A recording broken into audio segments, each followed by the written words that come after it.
Bonjour à toutes et à tous et bienvenue pour une nouvelle aventure de Mage Knight. Et donc ensemble nous allons poursuivre en 2022 les aventures de nos chers Mage Knight. À travers quoi? Eh bien écoutez, à travers le Mage Knight Contest.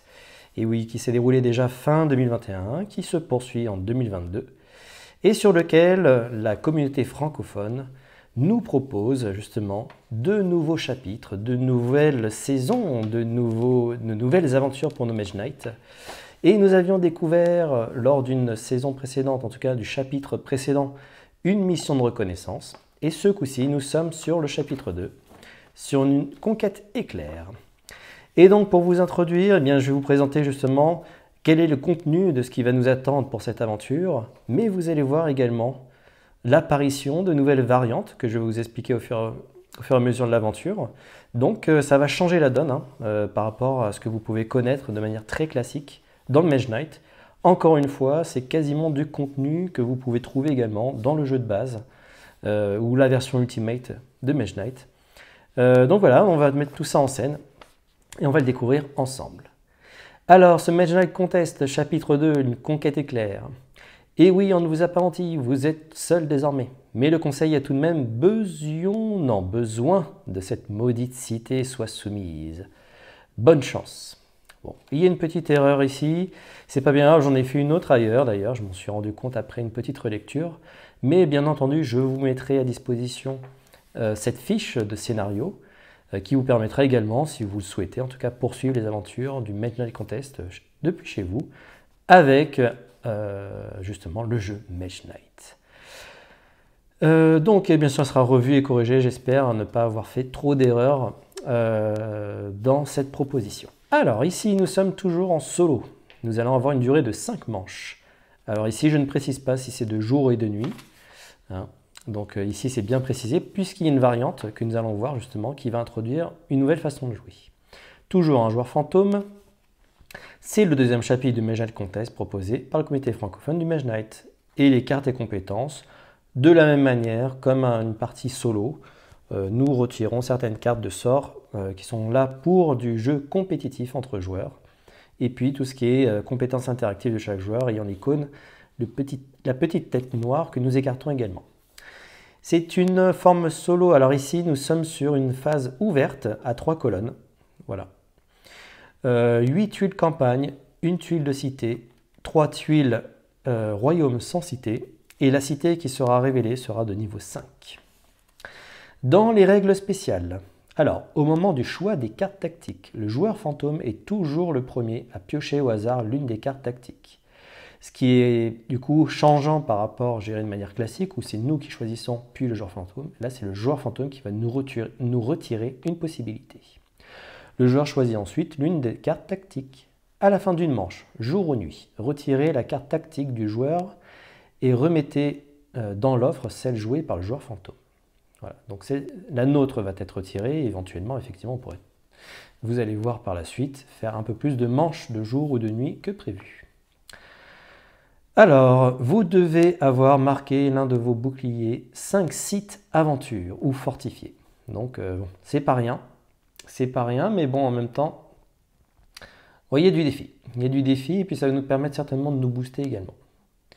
Alors, la cité ne sera pas incluse dans justement la pose de ces boucliers. Donc, il va falloir faire 5 sites plus la cité.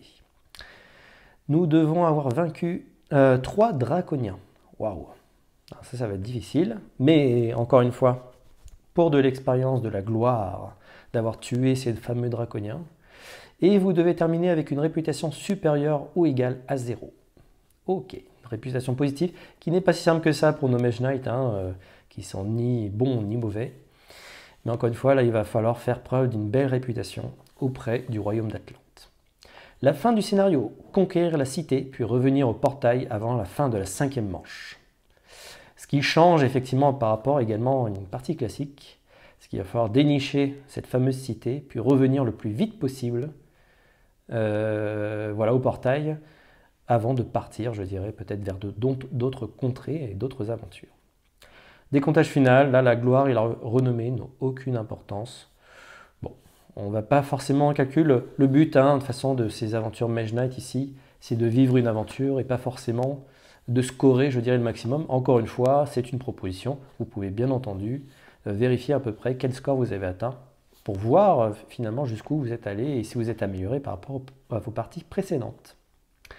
En termes de variantes spéciales, et je vais vous les présenter après ensuite, donc nous avons un départ à haut niveau.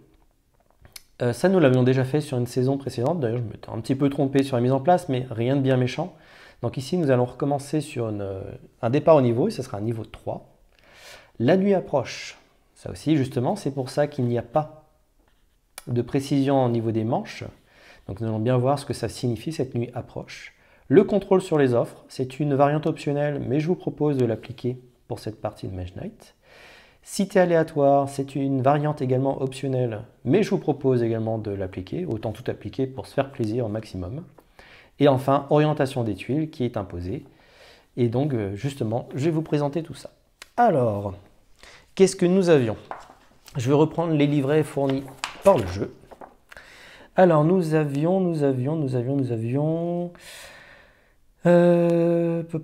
voilà, ici. Contrôle sur les offres.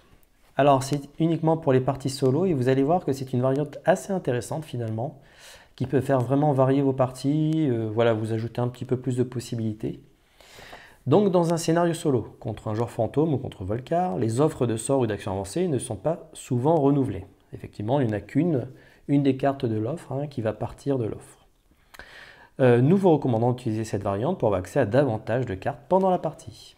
À la fin de chaque manche, vous retirez toujours la carte qui occupe la plus basse position de chaque offre. Donc, comme d'habitude, comme expliqué dans le jeu de base.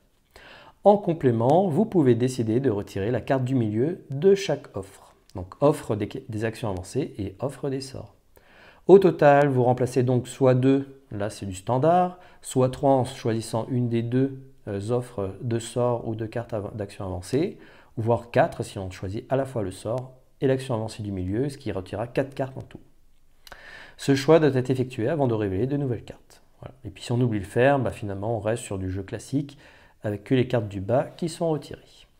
Donc ça c'est l'une des variantes justement qui est disponible. Alors vous voyez, il y a encore tout un tas d'autres variantes possibles et imaginables en plus par la communauté bien entendu. Et donc les autres variantes dont je vous ai parlé vont se trouver dans le livret de règles donc de base de Mage Knight. Et donc qu'est-ce que nous avons? Ici nous avons orientation des tuiles qui est imposée.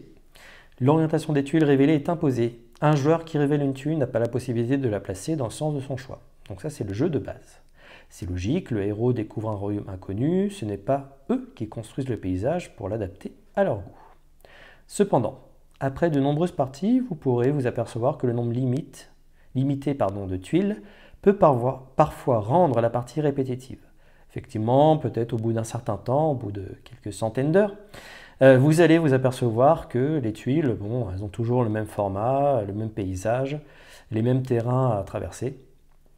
Et donc, si nous souhaitons, vous pouvez utiliser la règle suivante. Lorsque vous révélez une tuile au début ou pendant la partie, elle est orientée au hasard. Placez-la face cachée sur l'emplacement prévu et retournez-la suivant un axe choisi. Les symboles dans les angles des tuiles doivent toujours être connectés, même si désormais les cercles peuvent se connecter aux étoiles. Voilà, donc ça fait partie d'une des variantes de ce scénario proposé. Et donc vous allez voir que ça également fait justement cette richesse de ce jeu Mage Knight. Cité aléatoire, les cités ont une position fixe. La cité blanche est toujours proche d'un lac et d'une forteresse, la cité rouge au cœur d'un désert peuplé de draconiens, etc. Et donc ça permet au jeu de raconter une histoire, de donner une personnalité aux cités et de les différencier autrement que par leur garnison et leur bonus de défense. Si vous souhaitez davantage de diversité, vous pouvez procéder différemment. Lorsque une cité est révélée, piochez une carte cité au hasard et placez la cité de cette couleur sur la case centrale de la tuile, peu importe la couleur de cette case.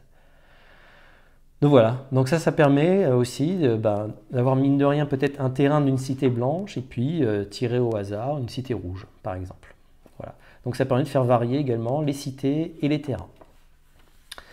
Ensuite, une autre, voilà, c'est la nuit approche, une autre variante hein, qui s'affaire au faire varier l'alternance jour-nuit.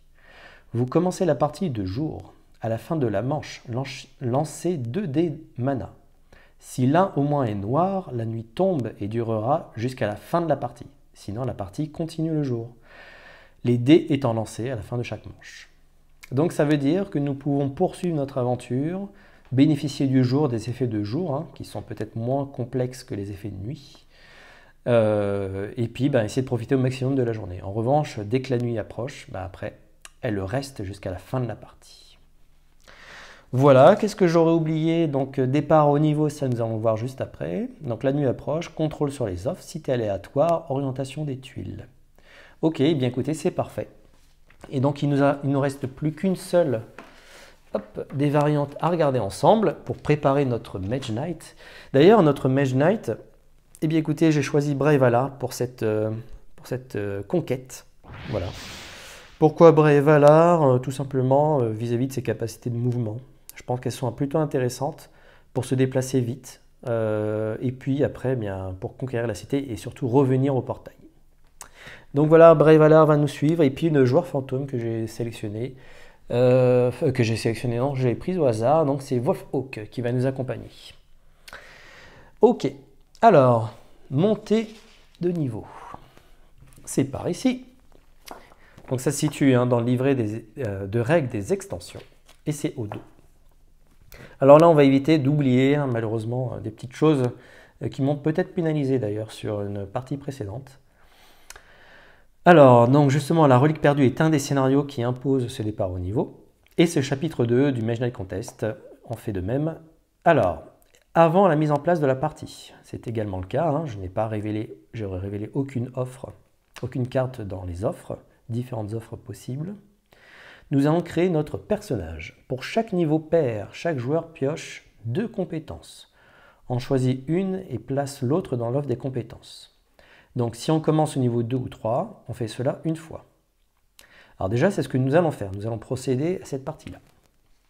Donc nous commençons au niveau 3. J'ai inscrit d'ailleurs notre bouclier de gloire sur le niveau 3. Notre Brave Valar également à son jeton ici niveau 3, ce qui lui octroie déjà, dès le départ, un deuxième jeton de commandement. Ça peut être efficace justement pour prendre rapidement une conquête. Enfin, une cité, si nous y arrivons relativement rapidement. Nous allons prendre les deux premières et nous allons voir qu'est-ce qu'il y a ici. Alors, qu'est-ce que nous avons là? Nous avons résistance élémentaire. Une fois par tour, au choix, ignorez les 2 prochains points de dégâts assignés à votre héros par une unique attaque de feu ou de glace, ou un point de dégâts d'un autre type d'attaque.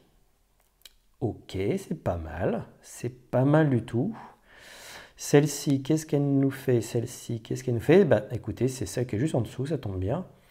Alors, alliés sauvages, le coût d'exploration sont réduits de 1 mouvement. Ok. Une fois par tour, attaque 1 ou réduisez de 1 l'attaque d'un ennemi. Écoutez, pour aller vite, je pense notamment au coût d'exploration se réduit de 1.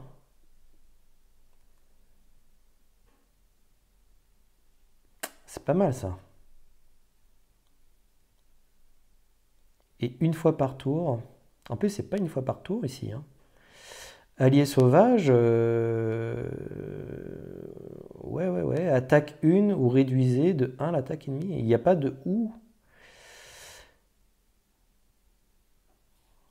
J'avais jamais vu cette... Donc les coûts d'exploration se réduisent de 1 mouvement. Ok.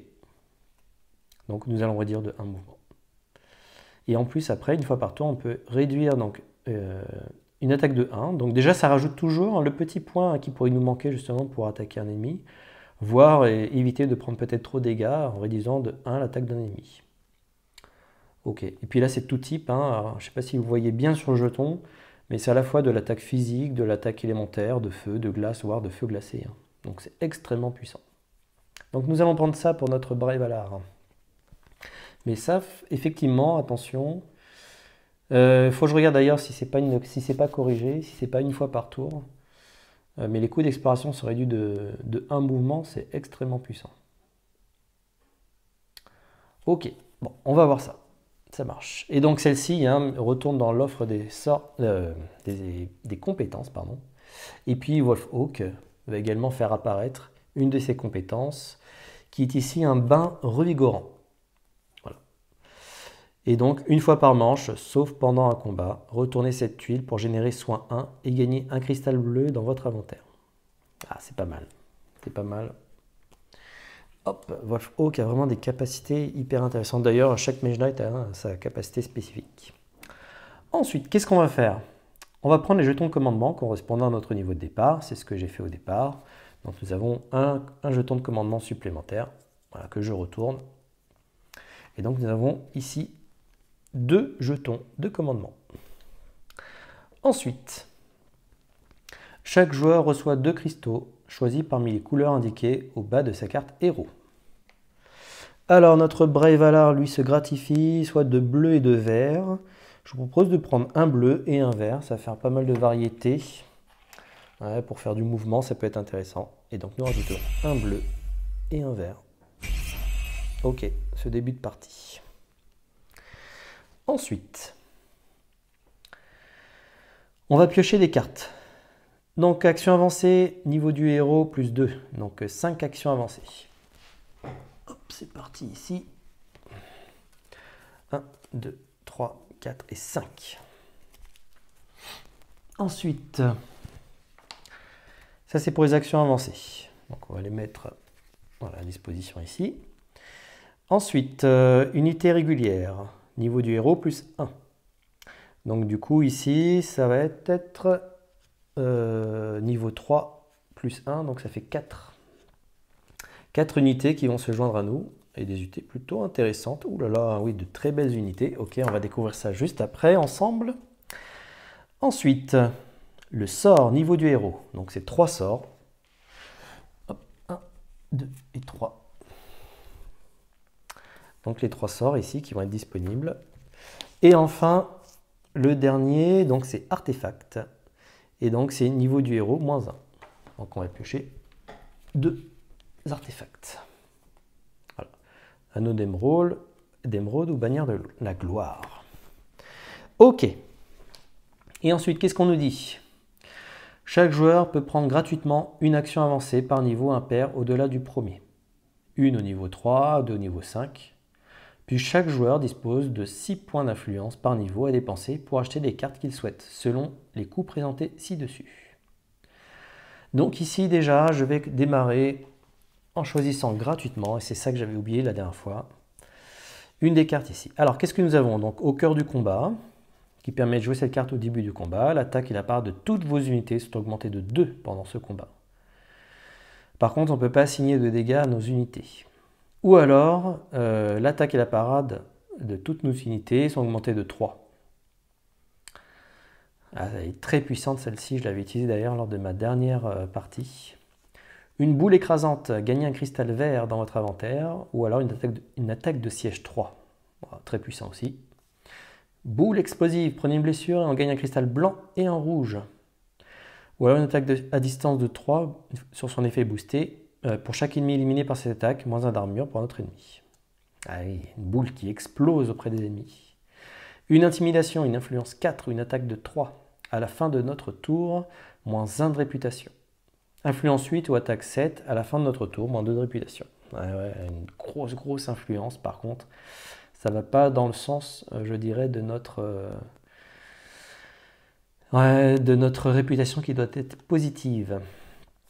Esquive et frappe, réduisez de 2 l'attaque de l'ennemi ciblé.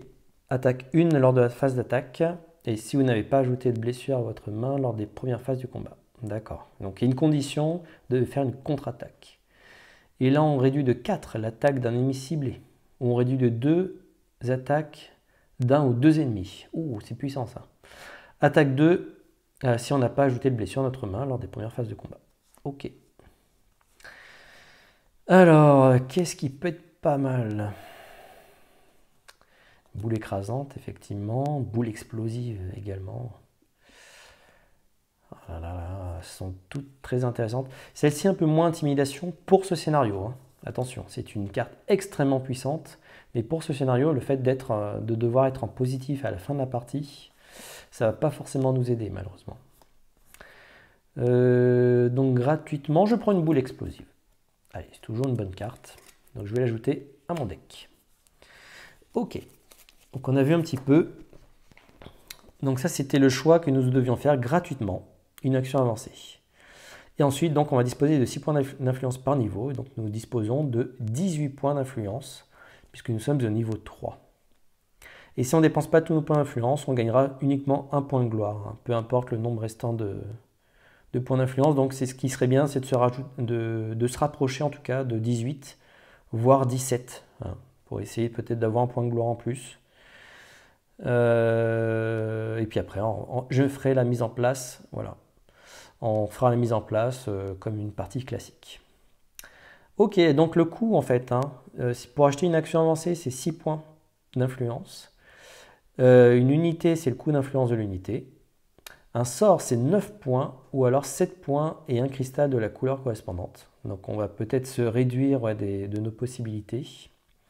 Un artefact, c'est 12 points. Vous voyez déjà, rien qu'un artefact, ça nous prend énormément de points d'influence à dépenser. Et un cristal, ce n'est que 3 points. Ok. Alors, nous avons nos chers paysans disponibles. Donc les actions avancées, on pourra peut-être regarder par la suite. Hein. Mais les paysans, donc très versatiles, du mouvement, ils sont pas mal. Hein. Ils ne coûtent pas très cher. Et en début de partie, ça peut clairement aider. Des gardes du thème, de l'attaque, voire de la parade. Très très intéressant. Un gros bouclier. En revanche, il coûte 5. Les arbalétriers du thème, forte parade et attaque, hein, 3 aussi, très puissant. Une attaque à distance de 2, toujours utile. Des illusionnistes, j'adore les illusionnistes. Déjà, ils ont une résistance physique, donc qui permet peut-être d'absorber ne serait-ce qu'une attaque de 2 physique, sans prendre de dégâts. Donc, très puissant. Une influence, pour peut-être se procurer de nouveaux alliés. Sinon, l'ennemi ciblé non fortifié n'attaque pas lors de ce combat. Ou alors, on peut gagner également un cristal blanc. Ah oui, oui. Ah, par contre, il coûte 7. Hein. Ah oui, c'est pas pour rien.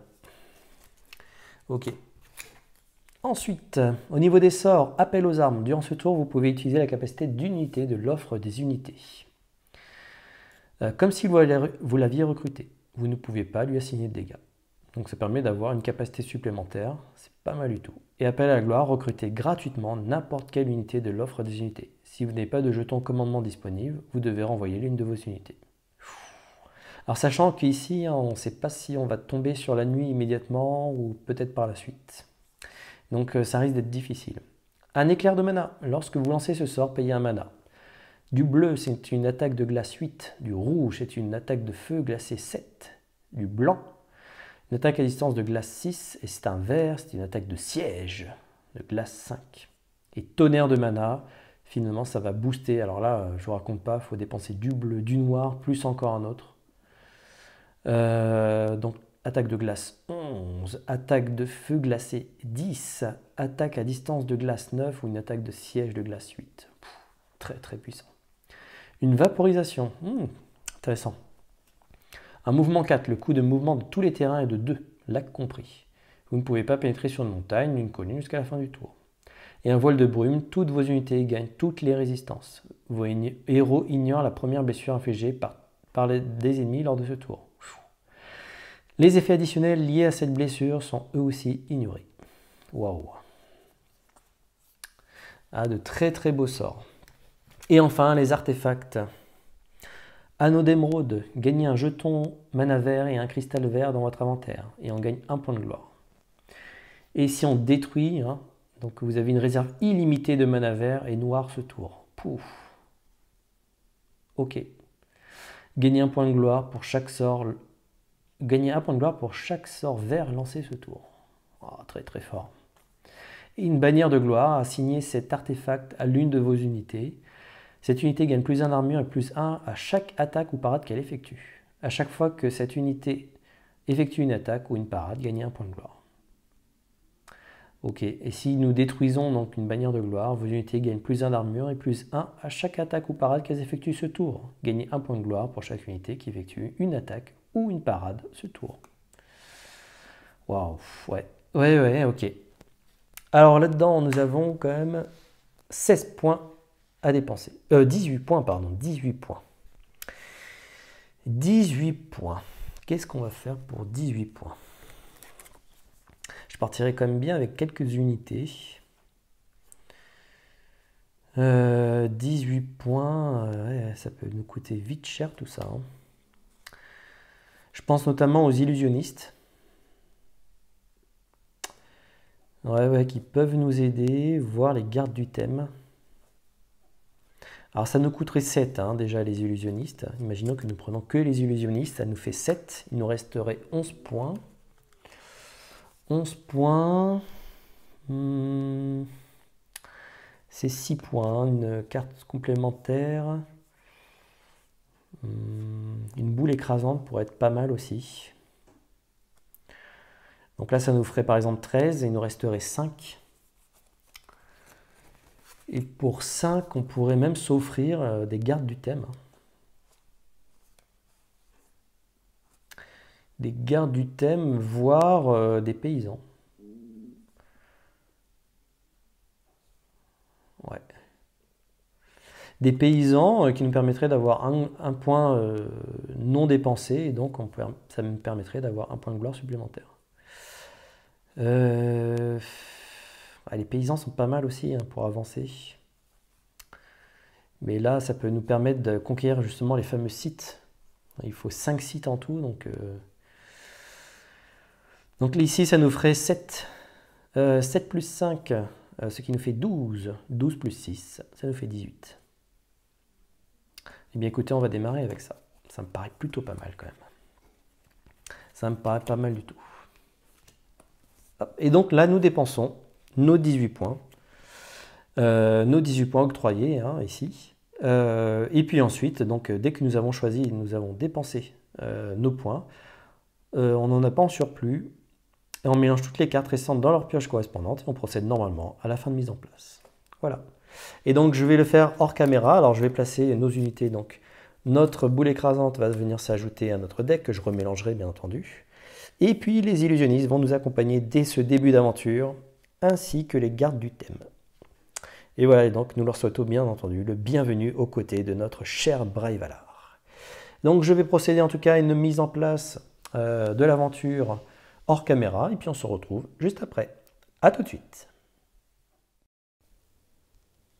Et voici la mise en place réalisée du coup pour démarrer notre aventure de ce deuxième chapitre du Mage Knight Contest.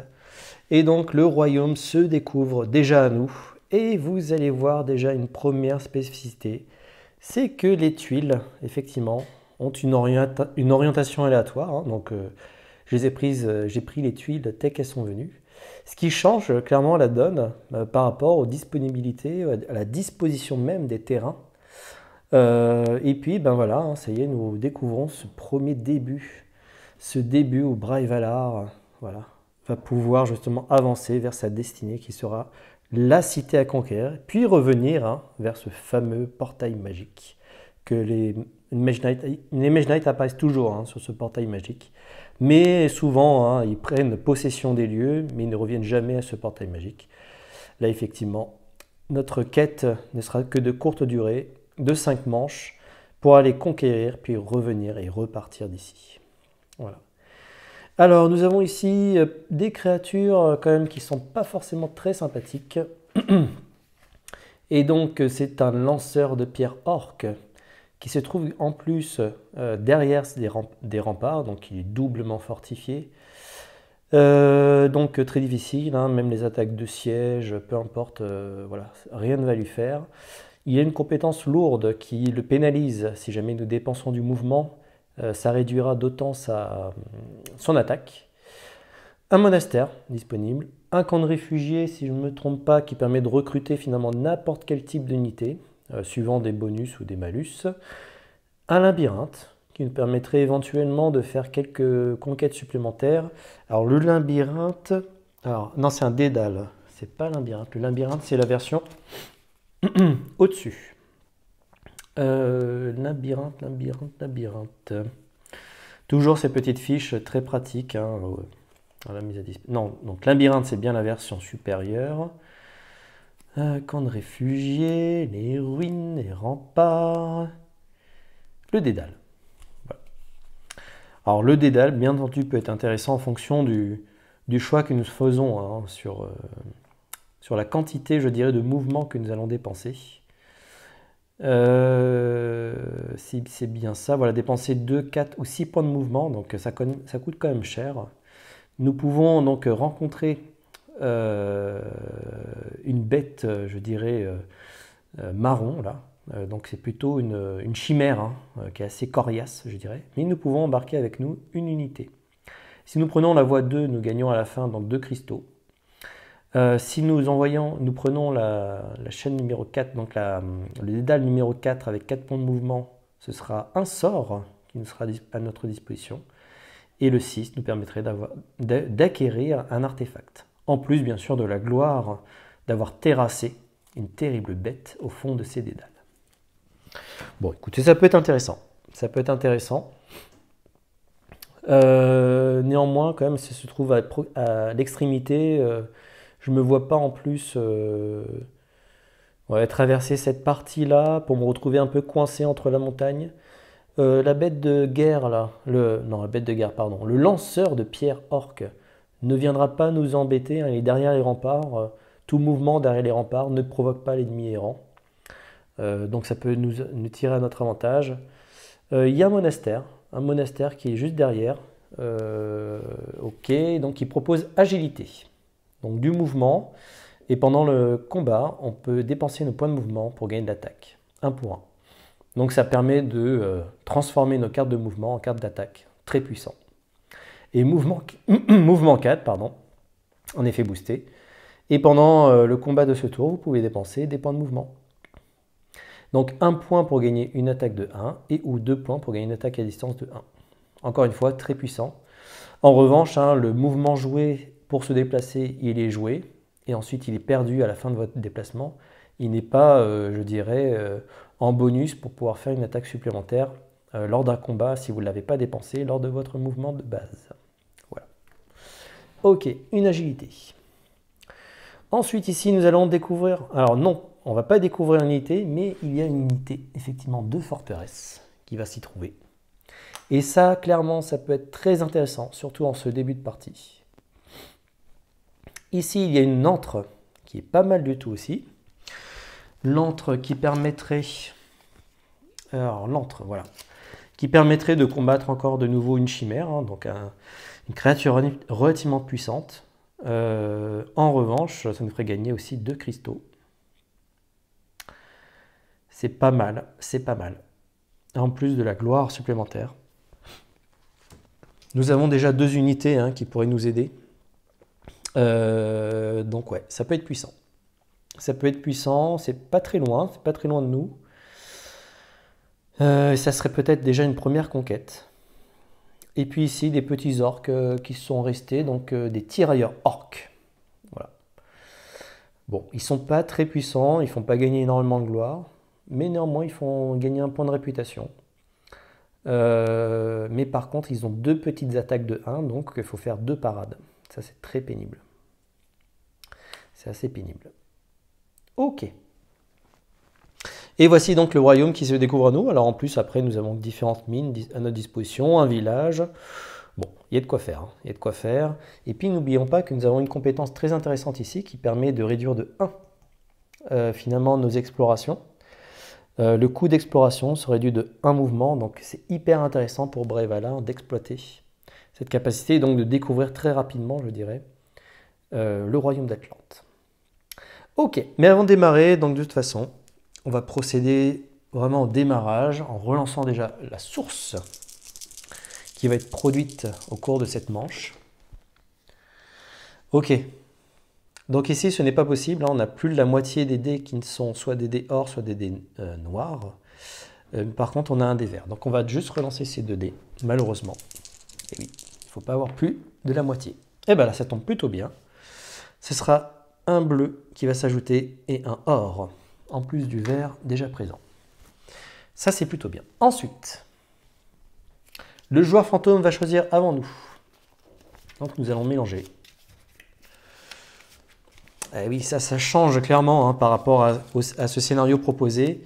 Le fait d'imposer à ce que le joueur fantôme choisisse avant nous. Ce qui est plutôt pas mal aussi. Je trouve que ça change un peu de se dire, bon, bah voilà, je prends toujours les mêmes actions. Mais nous allons voir ce qu'il va nous retirer. Ouais, alors, qu'est-ce qu'il nous retire? Il nous retire celle-ci. Vol de mana. Ah, dommage. Bon, on ne pourra pas la jouer lors de cette première manche. Et donc, c'est une initiative de 3. Alors, et nous, qu'est-ce que nous allons faire? Donc, nous avons toujours notre lefto, notre faux départ. D'ailleurs, on va peut-être... oui, on peut peut-être choisir d'ailleurs notre main avant de faire notre choix. Alors, je ne l'avais pas mélangé. Du coup, on va mélanger ici. Tac, tac, tac. Hop là. Voilà, puisque nous avons bénéficié justement de 2 cartes supplémentaires, ce qui est déjà très intéressant dans ce début de partie. Et ça peut nous aider peut-être à conquérir nos premières conquêtes. Alors, 1, 2, 3, 4 et 5. C'est notre limite de main de niveau 3. Donc nous avons une rage, une carte d'attaque. Ok. De la célérité et du mouvement de l'attaque. De toute façon, il va falloir nous déplacer. Notre boule explosive. Elle tombe plutôt bien, déjà en ce début de partie. De l'attaque à distance de 3 éventuellement. Toujours intéressant. Ok. Encore de la célérité et toujours de l'attaque à distance. Pour venir à bout de vilains ennemis. Et puis enfin, de la menace pour avoir de l'influence. Ok, ok. On aimerait peut-être avoir un peu plus de mouvement, peut-être. Ouais. Pour se déplacer plus simplement. Alors, donc faux départ. On peut défausser jusqu'à 3 cartes de notre main, y compris des blessures, on pioche autant de cartes. Ça nous permettrait de commencer avant notre joueur fantôme. Bon, on est en début de partie, ça ne me pose pas trop de problème pour le moment. Au bon moment, donc une fois pendant ce jour, vous pouvez rejoindre vos tours. Ouais, départ flamboyant. Ah oui, je pense que celle-ci va être hyper intéressante. Lorsqu'on choisit cette tactique, on pioche immédiatement 2 cartes supplémentaires. Et une planification à la fin de chaque tour, si vous avez au moins 2 cartes en main avant de piocher vos cartes. Votre limite de cartes en main est augmentée de 1. Je pense qu'on va utiliser le maximum de notre main au départ. Donc j'irai plutôt sur un départ flamboyant de nouveau. Hein. Toujours une de mes cartes favorites de départ. Et oui. Donc nous démarrons. Alors nous allons démarrer par contre, en revanche, après le joueur fantôme. Et donc notre Wolfhawk, notre joueur fantôme, démarre les hostilités. Allez, c'est parti. D'ailleurs, j'ai oublié, excusez-moi, j'ai oublié de lui mettre donc 2 cristaux blancs et un cristaux bleu, qui correspond au petit point situé en dessous de sa carte, qui risque d'accélérer si jamais la 3e carte révélée est une carte de cette couleur-là. Donc soit de blanc, soit bleu. Ça nous arrangerait pas trop qu'il tire du blanc, mais bon, on va voir. Alors, 1, 2 et 3, c'est du rouge. Donc il n'accélère pas, pour l'instant il reste tranquille. Wolfhawk reste tranquille. Notre Brave Valar, donc nous allons pouvoir piocher 2 cartes supplémentaires grâce à notre départ flamboyant. Et donc une endurance, très bien. Du mouvement supplémentaire. Et une cristallisation. Ok. Ah, pour commencer à cristalliser, c'est pas mal. C'est pas mal du tout. On a de belles choses là. On a vraiment de belles choses pour démarrer. Alors, qu'est-ce que nous allons faire? Est-ce que nous allons nous diriger vers l'antre avant de nous attaquer à la forteresse? Ou est-ce que nous allons prendre la forteresse puis prendre l'antre? Voir l'antre d'ailleurs, puisque nous devons revenir au portail. Bon, on ne bénéficierait peut-être pas de son effet au départ, mais ça peut être un des derniers sites si jamais nous n'avons pas conquis suffisamment de sites en amont. Ouais, sur notre chemin de retour, il pourrait se trouver ici, et puis hop. Tout dépend bien sûr de la topographie qui va se présenter devant nous. Ah ouais, c'est pas évident. Puis ça nous coûte quand même pas mal de mouvement là, pour nous déplacer après ici. Et il nous faut 2 points de mouvement, plus 3, puisque nous sommes sur une colline, donc qui fait 5 points de mouvement. Et ici, il nous faut également 5 points de mouvement. Bon, là, les 5 points de mouvement, on les a largement. Ça, il n'y a aucun souci. Oui, ça, il n'y a pas de problème. Il n'y a pas de problème. Il n'y a pas de souci particulier par rapport à ça. Donc 5 points de mouvement. On a déjà 4 ici.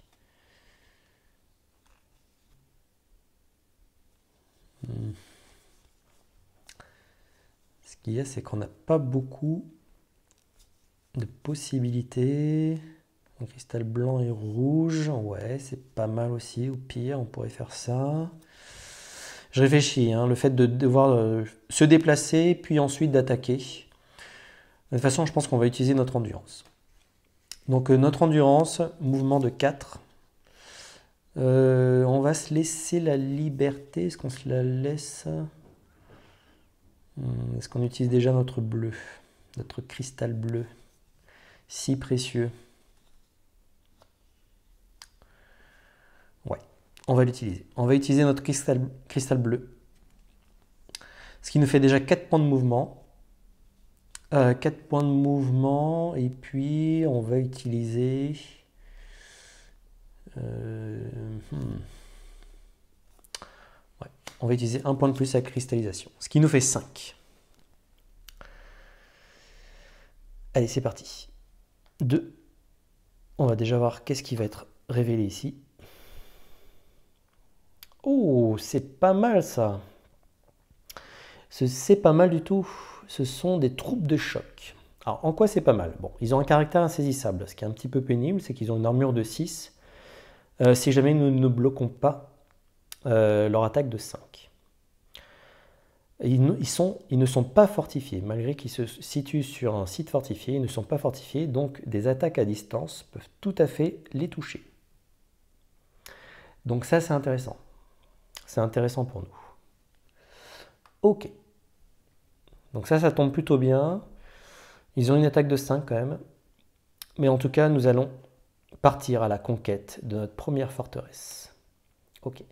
Nous atteignons donc un site fortifié, donc nous réduisons de 1 notre réputation. Ah oui, ça nous coûte un petit peu. Hein. Les habitants ne voient toujours pas d'un très bon œil le fait d'attaquer des forteresses qui sont là depuis de nombreuses années, voire de nombreux siècles. Et donc nous allons attaquer nos premiers ennemis, ces tirailleurs, ces troupes de choc. Pardon. Ok. Alors, comment on va faire? Comment on va faire?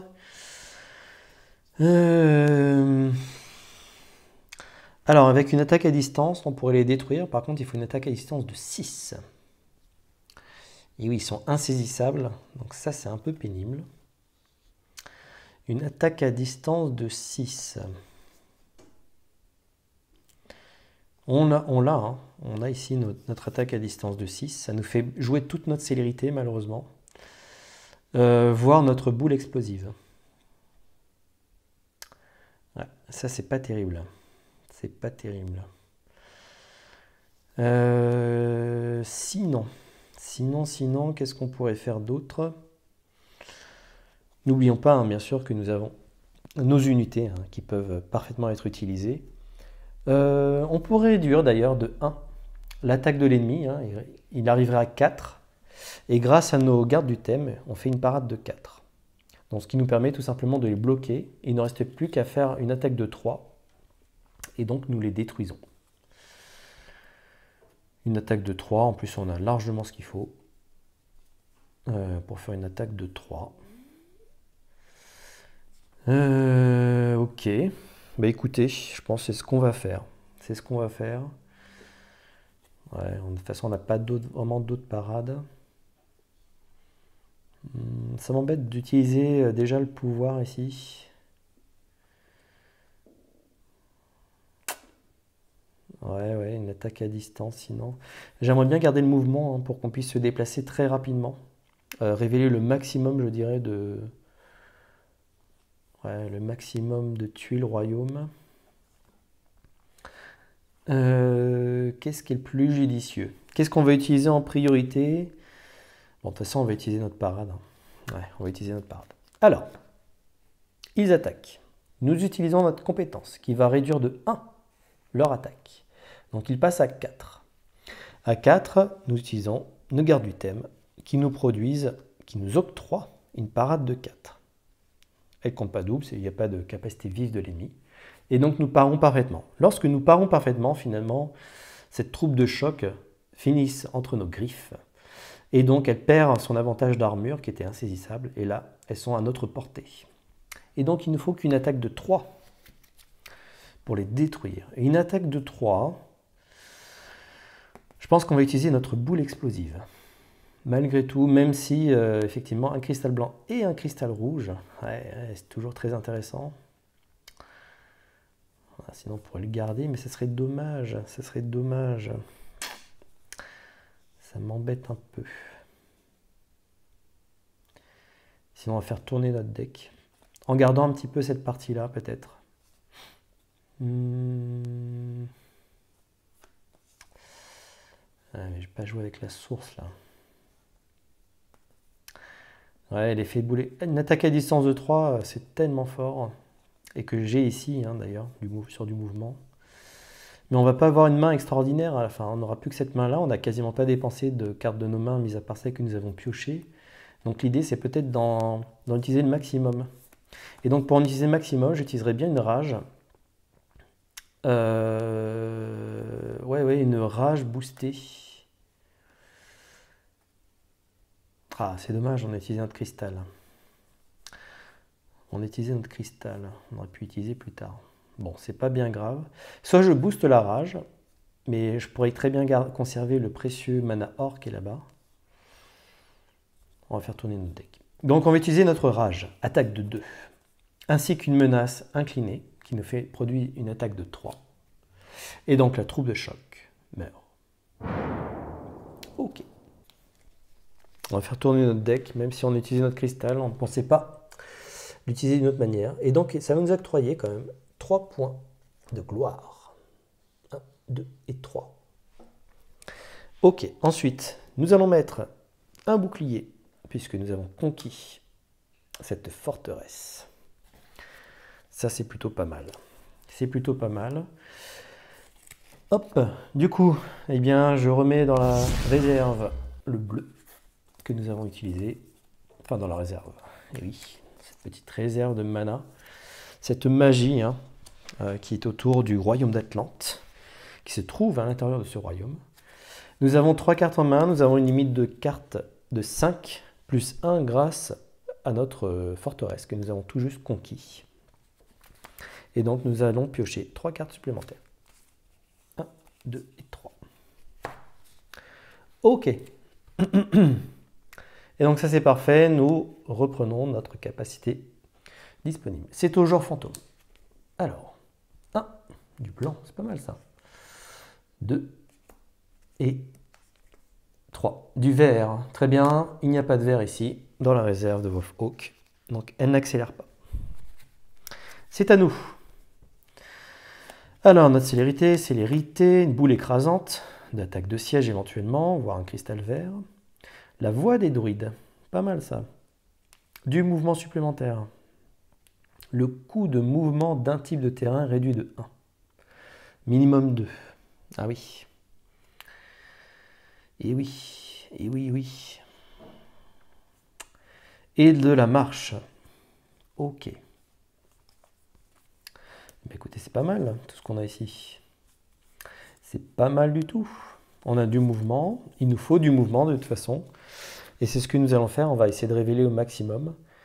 Donc pour faire du mouvement, il nous faut ici 2, 3, 4 pour révéler là. Ou faire 1, 2, 3, 4 plus 2 et 2. Donc ça fait 8. Ouais, on va révéler au fur et à mesure, je pense. On va révéler au fur et à mesure.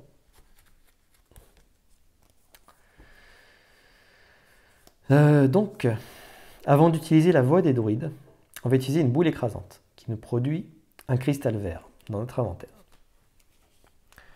Hop. Donc, nous allons prendre ce cristal vert. Ensuite, je vais l'utiliser directement sur la marche, ce qui produit un effet de marche de 4. Mouvement de 4, hop, 1, 2, Et là, d'un coup, nous allons révéler la tuile qui est ici. Attention. Voilà. On la révèle telle qu'elle arrive. Ça fait partie de la variante, justement. Ok, qu'est-ce que nous avons sur cette tuile? Alors, nous avons une mine de cristal vert, un village. Ça peut être intéressant effectivement aussi d'aller dans la clairière magique. Et puis un ennemi orc qui pourrait nous octroyer un petit peu plus de renommée. Alors l'ennemi orc qui arrive là. Ok, donc celui-ci c'est quoi? C'est un... Alors attendez. Bon, c'est une créature de base. Bon, c'est un rôdeur, voilà, tout simplement. Un rôdeur qui se trouve là. Bon, une créature relativement facile, je dirais, à détruire. C'est pas bien méchant. Ok, très bien. On a fait notre premier mouvement. Et puis on va en produire un deuxième. Un deuxième mouvement.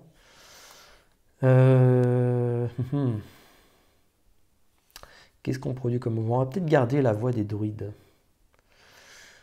Ah, c'est dommage. Ou utiliser son mouvement maximum.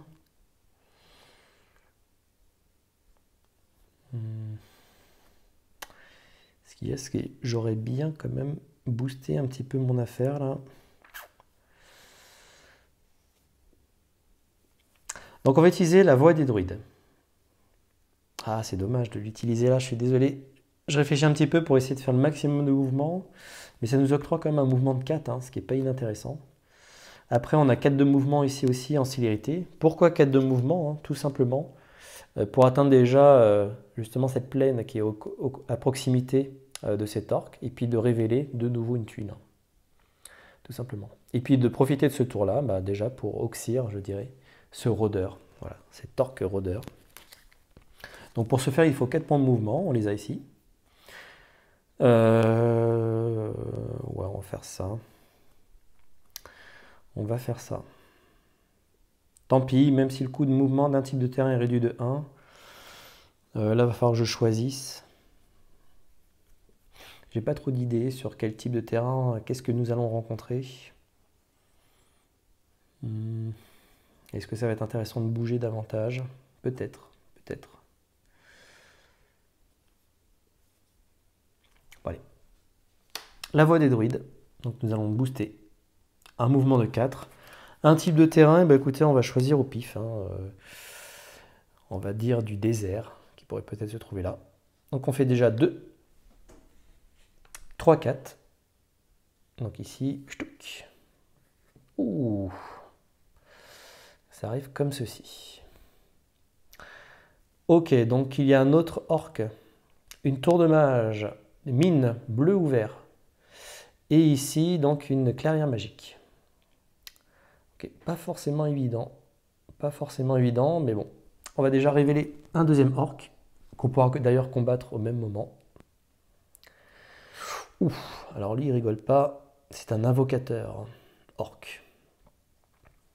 Ok. Il est ici. Et puis, qu'est-ce que nous avons? Donc une tour de mage. Voilà. Donc il reste bien entendu caché. Ok. Bon là de toute façon on a joué tout notre mouvement. On va pas pouvoir faire grand chose d'autre. Et maintenant il va falloir attaquer. Il va falloir attaquer. Alors nous avons la possibilité, nous sommes à cette position-là. On peut choisir d'attaquer les 2 créatures d'un coup, bien entendu. Seulement, ce que je vois, c'est que ça va être très difficile de tuer les 2. Ouais, ça va être complexe. Ça va être complexe. J'ai 3 d'attaque ici, j'ai 3 d'attaque éventuellement là, mais là je n'ai plus. Ouais. J'ai plus de possibilités éventuellement.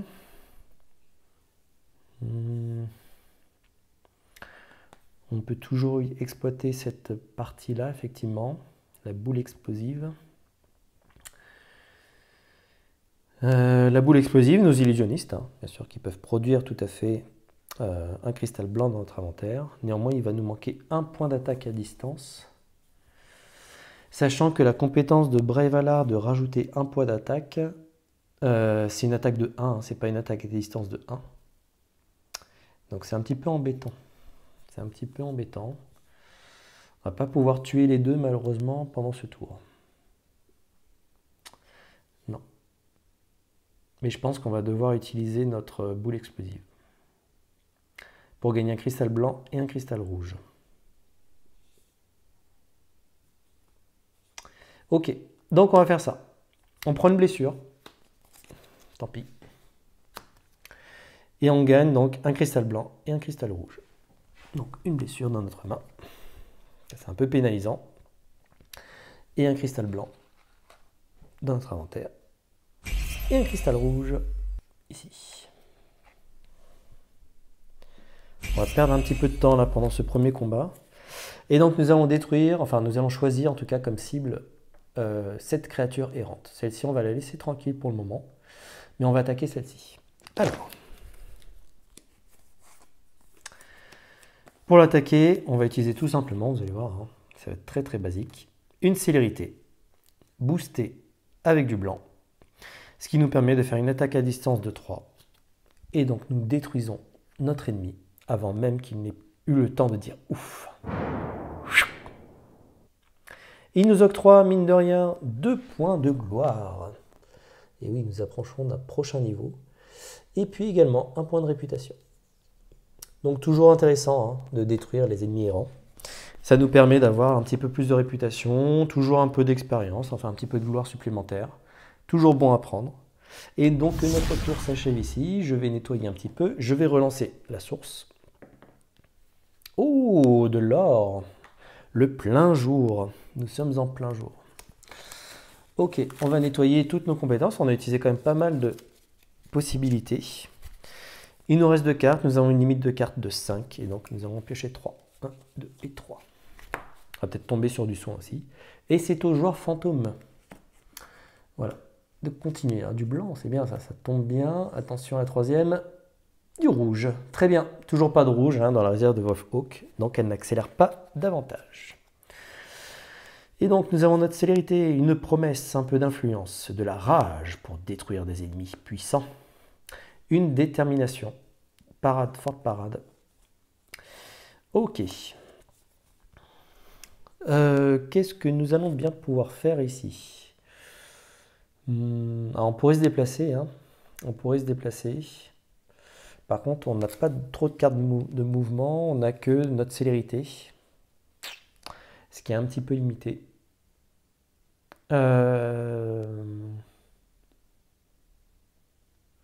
Mais c'est possible, hein. Ça permettrait déjà d'avancer un petit peu, je dirais. Ouais, peut-être déjà de contourner. Ça va provoquer, hein, bien entendu, cet ennemi. Ou alors, il faudrait qu'on s'avance ici pour révéler déjà cette partie-là.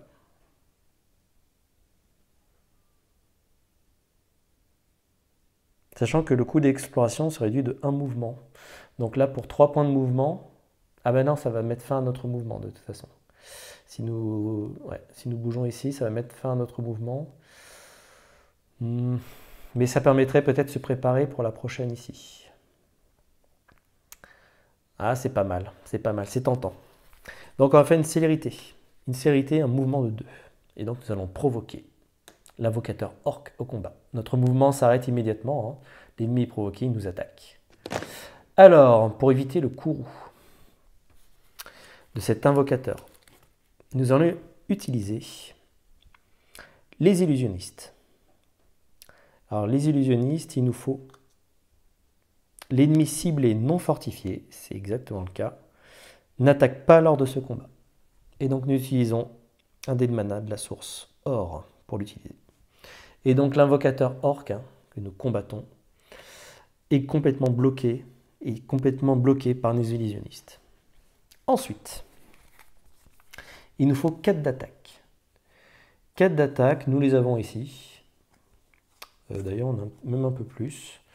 Je pense qu'on va utiliser le maximum de nos cartes, encore une fois, pour préserver peut-être un petit peu de cristaux. Donc la rage et la détermination, ce qui fait une attaque de 2 et une autre attaque de 2. Donc une attaque de 4 Et donc nous détruisons directement ces invocateurs finalement que nous avons provoqués, mais ils ne s'attendaient pas. Ils ne s'attendaient pas à un tel choc face aux illusionnistes et face à notre rage et notre détermination. Et donc il nous octroie, mine de rien, encore 4 points de gloire. 1, 2, 3 et 4. Et 1 point de réputation. Ça c'est plutôt bien pour la fin de notre partie. Et nous allons passer un niveau. Ah bah c'est pas mal tout ça. C'est pas mal. Alors nous terminons là sur un village. On pourrait aussi peut-être décider de le piller, ce village. Ça a tout à fait à voir, mais bon, ça ne convient pas par rapport à ce scénario proposé. Donc ça va être difficile de faire ce choix, mais pourquoi pas. Donc 2 cartes, oui, mais nous allons surtout monter d'un niveau. Monter de niveau, ici nous allons prendre donc 2 tuiles. Et qu'est-ce que nous avons à notre disposition? Alors, la première, c'est une régénération. Une fois par tour, payez un mana de n'importe quelle couleur et détruisez une blessure de votre main. Si vous avez utilisé un mana vert pour cela, ou si vous avez le moins de gloire strictement, piochez également une carte. Ok. Une régénération, plutôt pas mal. Plutôt pas mal. Et là, c'est un tonnerre. Une fois par manche, retournez cette tuile pour gagner un jeton mana vert ou bleu. Et un jeton mana vert ou blanc. Alors c'est du jeton, hein, donc il faut l'utiliser immédiatement. Ouais, pourquoi pas aussi.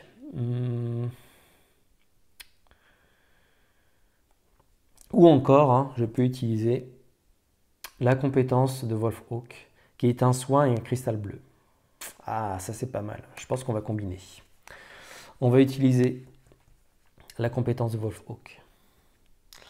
Ok. Et donc nos compétences ne seront plus utilisables, malheureusement.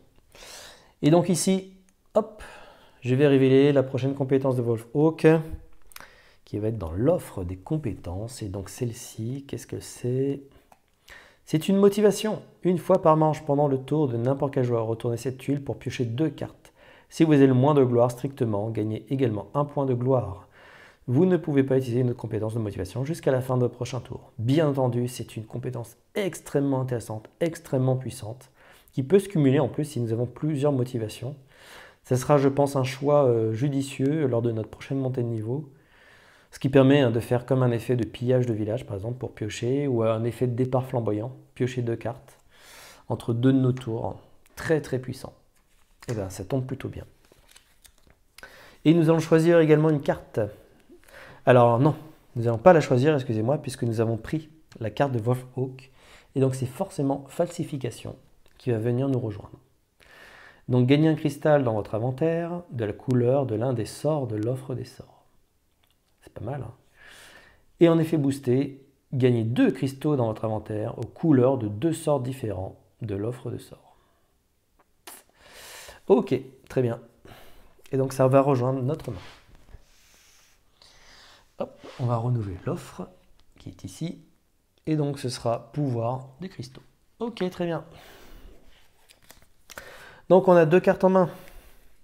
J'ai fini la montée de niveau, hein. Logiquement je n'ai rien oublié. Et donc nous avons une main de 5 toujours. 1, 2 et 3. Donc il ne reste plus que 3 cartes. Bon, on n'a pas besoin de piller ce pauvre village. Je pense qu'on va avoir suffisamment. Mais c'est au joueur fantôme de jouer avant de découvrir notre main. Alors, notre joueur fantôme. 1, 2 et 3. C'est du bleu. Ok, il accélère un tout petit peu, mais finalement, hein, Wolfhawk ne nous a pas trop ennuyé, je dirais, pendant cette première manche. Ok, donc une tranquillité pour nous soigner éventuellement, ou piocher des cartes supplémentaires. J'ai oublié, alors attendez, c'est où? Ah ben voilà, j'ai oublié de relancer la source. Alors, faut pas oublier ça quand même. Et donc c'est du blanc. Ok. Alors, donc une tranquillité, une improvisation. Une carte extrêmement versatile, hein, du mouvement, influence, attaque ou parade. Une falsification. Effectivement, nous avons déjà fait le tour. Alors ce qu'on va faire en premier déjà, je pense qu'on va se débarrasser, on va se faire un soin et un cristal bleu. Donc un soin, nous éliminons cette blessure de notre main et nous prenons un cristal bleu. Ok. Qui vient rejoindre la réserve de notre cher Dryvalar, qui se dote déjà de 3 cristaux. C'est plutôt pas mal. C'est plutôt pas mal du tout. Ensuite, écoutez, on peut faire jouer notre tranquillité, tout simplement pour piocher une carte. Ça va faire tourner notre deck. Ok. Hop. Source de mana. Ok. On va pouvoir utiliser la source. Qu'est-ce qu'on va faire?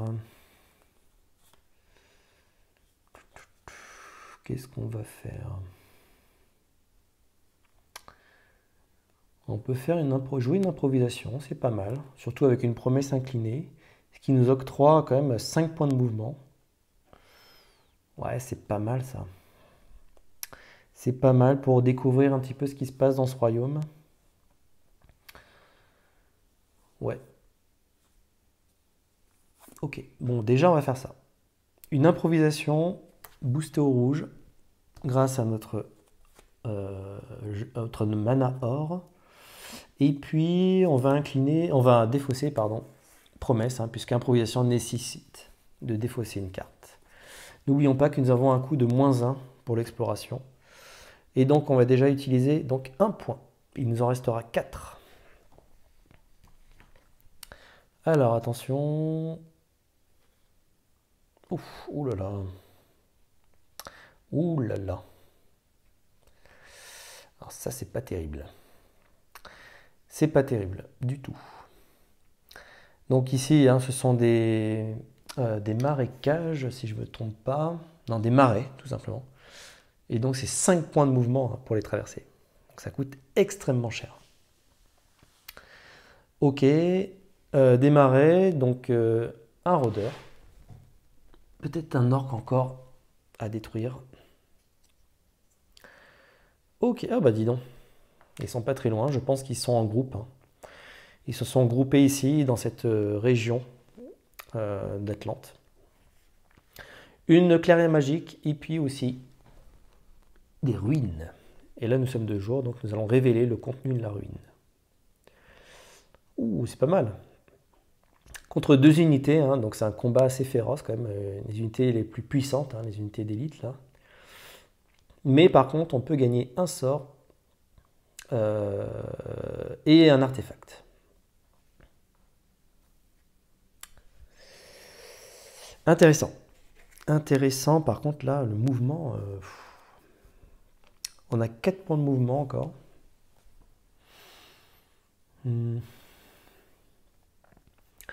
Qu'est-ce qu'on va faire? 4 points de mouvement.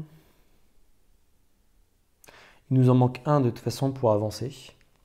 Pour avancer jusqu'ici, il nous manque un point de mouvement. Est-ce que c'est judicieux? C'est ce que je suis en train de me dire.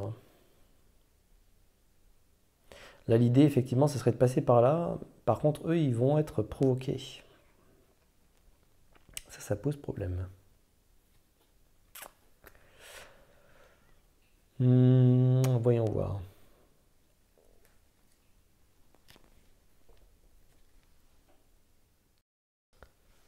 Donc nous allons, écoutez, on va rajouter un point.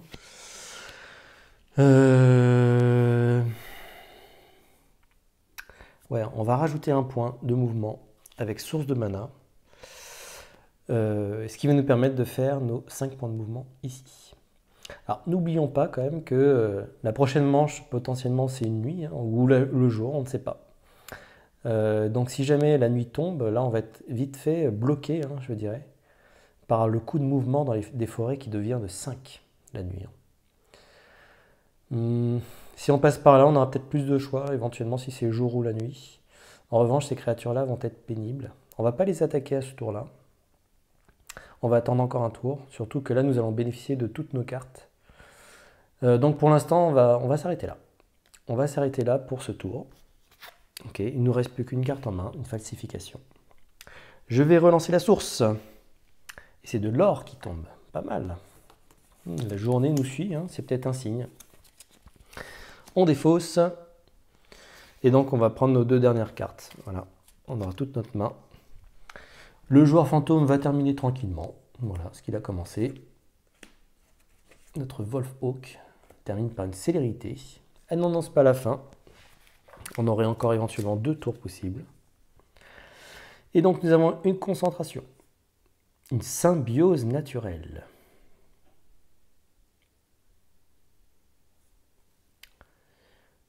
Ok.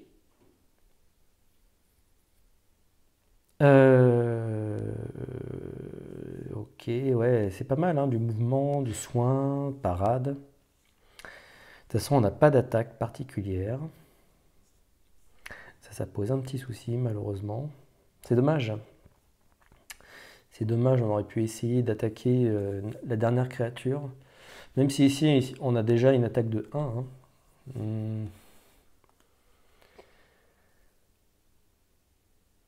Ouais. Par contre, on a du gros mouvement hein, quand même. On a du mouvement en plus boosté avec la concentration. C'est tout à fait possible. Hein. On aurait déjà 4 plus 2, 6 points de mouvement. 6 points de mouvement. Ah, on n'a peut-être pas pris le bon côté. Hein. On n'a peut-être pas pris le bon côté.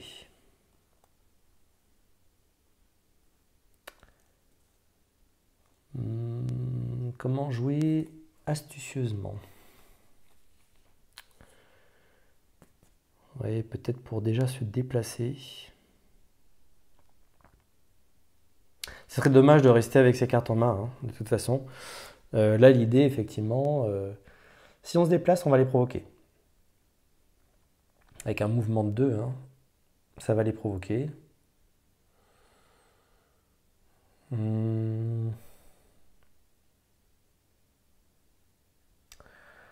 On peut les parer, ça, il n'y a pas trop de soucis. On peut absorber les dégâts, il n'y a aucun problème. Ça nous permet juste de passer, en fait. De gagner un peu de temps, je dirais, au moins pour la prochaine manche. Bon, écoutez, on va faire ça de manière très simple. Donc on va faire un mouvement de 2. Ça, on va le garder. On va le garder, on va le garder. Oui, on va le garder. Ok. Donc une symbiose naturelle. Une symbiose naturelle. Donc un mouvement de 2. Hop. Coucou. Nos chers...